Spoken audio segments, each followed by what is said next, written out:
በአሁኑ ወቅት እንግዲህ የአሜሪካና የቻይና የኢኮኖሚ ጦርነት ለየት ወደ አለ መንገድ ተቀይሯል። እሱን ትንሽ ልንገራችሁ። እጅግ በጣም ከባድ ነገር ነው። ይሄ ነው ብዙዎቻችን እንደምናውቀው እንግዲህ አሜሪካ ላይ የተለያዩ ብራንዶች አሉ። ማለትም የቦርሳ፣ የልብስ እጅግ በጣም ውድ የሆኑ የሰዓትን ጨምሮ የተለያዩ ትላልቅ ብራንዶች አሉ። እነዚህም ብራንዶች እጅግ በጣም ውድ ናቸው። ውድ ከሚያደርጓቸው ነገሮች ማለት ደግሞ የሚሰሩበት ማቴሪያል፣ የሚወስዱት ጊዜ፣ በተጨማሪም የሚሰሩበት ሀገርና ምን ያህል ሊሚትድ እንደሆኑ በብዛት ነው የሚታተሙት ወይስ በሊሚትድ ነው በቁጥር ብቻ ነው የሚታተሙት የሚለው ነገር እንግዲህ ገበያ ላይ ዋጋቸው ውድ እንዲሆን ያደርጋቸዋል ማለት ነው። ታዲያ በአሁኑ ወቅት በቻይናና በአሜሪካ መሀል የተፈጠረው የትሬድ ዋር ተመልክቶ እንግዲህ የተለያዩ ቪዲዮዎች ማለትም የቲክቶክ ቪዲዮዎቻቸው መነሻቸውን ከቻይና በማድረግ እንግዲህ ለአሜሪካኖች ኦር ለተለያዩ የዓለም ሰዎች እንግዲህ የተሰሩ ይገኛሉ ቪዲዮዎች ማለት ነው። እነዚህ ቪዲዮዎች እንግዲህ በኮንተንታቸው ላይ የተለያዩ እጅግ በጣም አሜሪካን ውስጥ ውድ የሆኑ ብራንዶች እኔ መጥቀስ ስለማልችል ነው ስፔሲፊክ እያደረጉ ስማቸውን እየጠቀሱ እጅግ በጣም ውድ የሆኑ ማለትም አንድም ቦርሳ እስከ 30,000 የአሜሪካን ዶላር ድረስ የሚሸጡ ካምፓኒዎችን በመጥቀስ ለዚህም የቻይና ካምፓኒዎች ለነዚህ ትላልቅ ካምፓኒዎች ማለትም እጅግ በጣም ውድ ለሆኑ ሌክዠሪ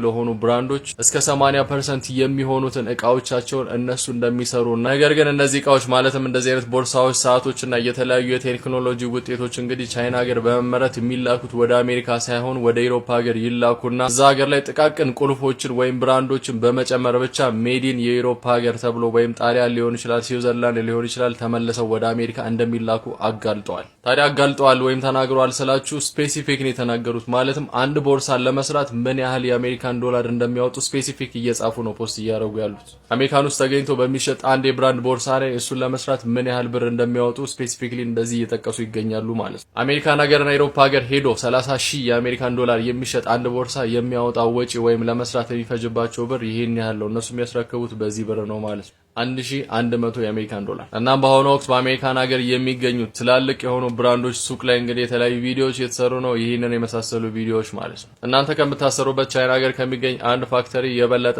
ኦፈር ተደርጎልኛል፣ ቅናሽ አግኝቻለሁ፣ ከናንተ አልገዛም የሚሉ የተለያዩ ቪዲዮዎች እየተሰሩ ይገኛል በአሁኑ ወቅት። እናም በአሁኑ ወቅት እንደዚህ አይነት ቪዲዮ በመሰራታቸውና እውነቱ በመውጣቱ ዓለም ላይ የሚገኙ ትላልቅ ብራንዶች ገበያቸውን እያጡ ይገኛሉ። በቻይና ሀገር የሚገኙ ፋብሪካዎች እንግዲህ እንደዚህ አይነት ብራንድ የሆኑና ኳሊቲ የሆኑ እቃዎችን ማግኘት ከፈለጋችሁ ቀጥታ ከኛ ማዘዝ ትችላላችሁ፣ የምታጡት ሎጎን ብቻ ነው ብለው እየተናገሩ ይገኛሉ። ይህ እንግዲህ በዓለማችን እጅግ በጣም ታዋቂና ትላልቅ ብራንድ የሆኑ ካምፓኒዎችን እጅግ በጣም የሚጎዳ ነው። በተጨማሪም በሁለቱ ሀገራት መሀል ያለውን የግብይት ሁኔታ የሚያሻክር ነገር ነው ማለት ነው። ታዲያ እናንተስ እንደዚህ አይነት ደሴም ዱራቢሊቲ ማለትም የቆይታ ጊዜ፣ ጥንካሬ እንዲሁም ውበት ያለው ነገር ግን ሎጎ የሌለውን አንድ እጅግ በጣም የሚያምር ነገር ግን ዋጋው ቅናሽ የሆነ ቦርሳ ለገበያ ቢቀርብላችሁ ትገዛላችሁ? ትጠቀሙታላችሁ? የቱን ነው የምታስበልጡት? የቱን ነው የምትገዙት?